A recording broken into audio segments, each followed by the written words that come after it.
to PI 35 News. I'm Janelle Hayes. Thanks for tuning in. The historic wildfire season in California has taken a turn for the worse. The Valley Fire, north of Sacramento in Lake County, that started on September 12th, has burned a total of 76,067 acres. It is believed to have started in Cobb, with the source still under investigation. In just 10 hours after the start of the fire, a strong wind had blown the fire 10 miles to Middletown, and by the evening of September 13th, the fire had spread across 50,000 acres. It has destroyed much of Cobb, Middletown, Whispering Pines, and parts in the south end of Hidden Valley Lake. 4 people have been reportedly killed due to the fire, along with 1,958 structures destroyed. It has been marked as the 3rd worst fire in California history based on total structures burned. Take a look of this wall of fire and smoke that was created across Lake County.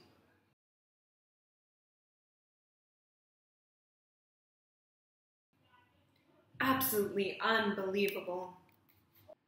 California is known to have a wildfire season because it has dry, windy, and often hot weather conditions from the late spring through autumn, and moderate to devastating fires are often produced. At times, these fires are fed or made worse from strong, dry winds, known as Diablo winds in the northern part of the state, and Santa Ana winds to the south. On September 13th, mandatory evacuation orders were issued for Cobb, Middletown, Loch Lomond, Harbin Hot Springs, Hidden Valley Lake, the Clear Lake Riviera, Riviera West, and Sauda Bay communities of unincorporated parts of Kelseyville, Hope Valley, and Angwin. Evacuation centers were established in the town of Kelseyville to the northwest and Calistoga to the southeast. Joining me is Middletown resident Vanessa Vaquero, who witnessed and felt the destruction of the fire. Hi, Vanessa. Hello. Hi, can you hear me? Yes, we're here. Hi, thanks for having me. Could you describe what you saw?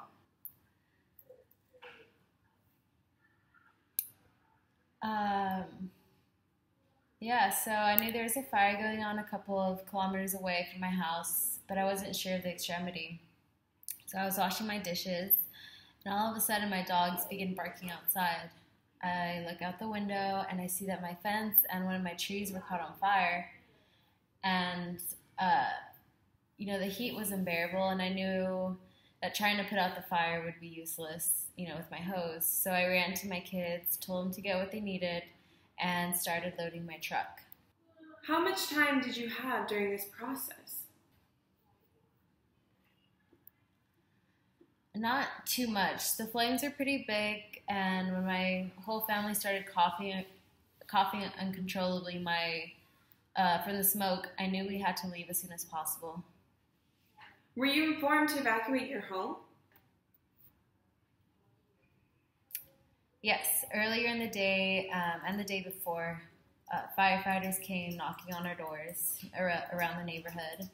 But because I thought the fire would be contained, I didn't want to leave my home. And, I've lived there for 15 years. It was hard to leave. Describe your experience. How did it feel when you realized the fire had taken over your home?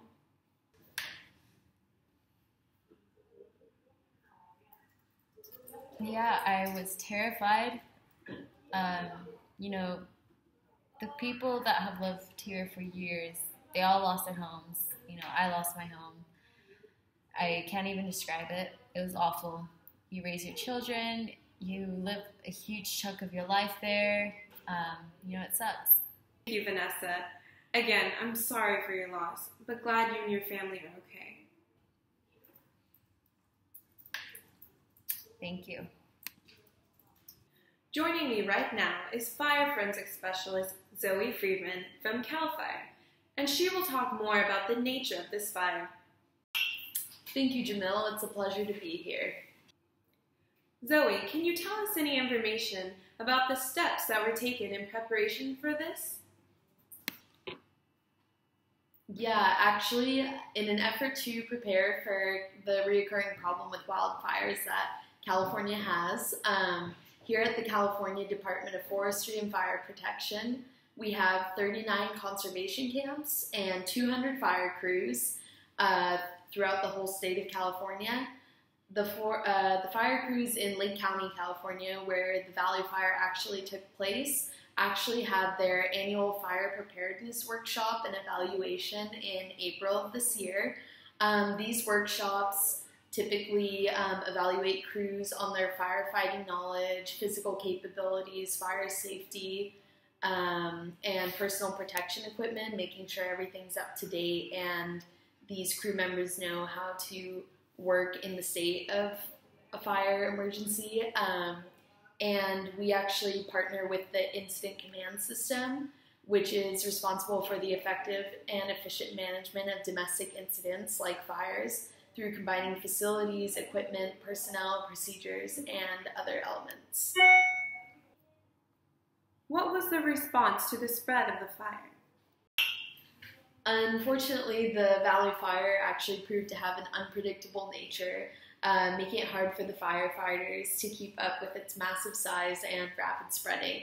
We actually had 1,800 of our men out there who responded to help stop the Valley Fire. We also had helicopters and tankers used to survey the area and monitor the fire and contain the fire as much as possible by dropping fire retardant. Governor Jerry Brown has actually declared a state of emergency as the Valley Fire and other California forest fires that followed in its wake forced 23,000 people to leave their homes. What were the relief options? I understand the Red Cross played a role here. Thankfully, the local Red Cross had disaster workers who were able to open 2 shelters for victims of the Valley Fire who either had permanently or temporarily been displaced from their homes. These shelters were able to provide the affected people with a safe shelter, food, water, medical services, and even emotional support. On the first night after the fire, we actually had almost 300 people who spent the night at one of our shelters. And we even had a partnership with the local animal services to set up a shelter for the affected and displaced animals. Would you consider the fire department and state effective in preparedness stage?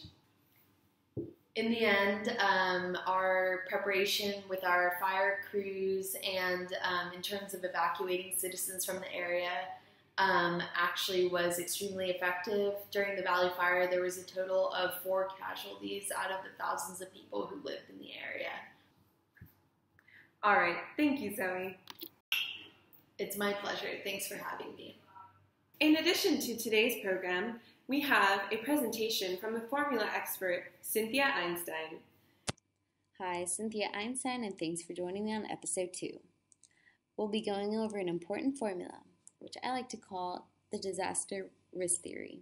Through this formula, we'll find the probability of disaster risk and its importance. First, we'll take into account this lovely elderly lady, whom will represent vulnerability. Then, we multiply it by the hazard, which in this case is a wildfire. We will also need to take into account the exposure of the affected communities. Then, divide it all by the capacity, or the level of preparedness for an emergency. Pretty simple, right? Okay, let's go over these terms again, but this time we'll do it with the Valley Fire case. Vulnerability, the conditions determined by physical, social, economic, and environmental factors or processes, which increase the susceptibility of a community to the impact of hazard. So California is known to include hot, windy, and dry weather conditions, a perfect combination for wildfires. Hazard.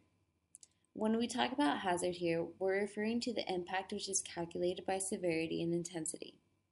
The Valley Fire spread so quickly that residents in Cobb and surrounding communities had little time to evacuate.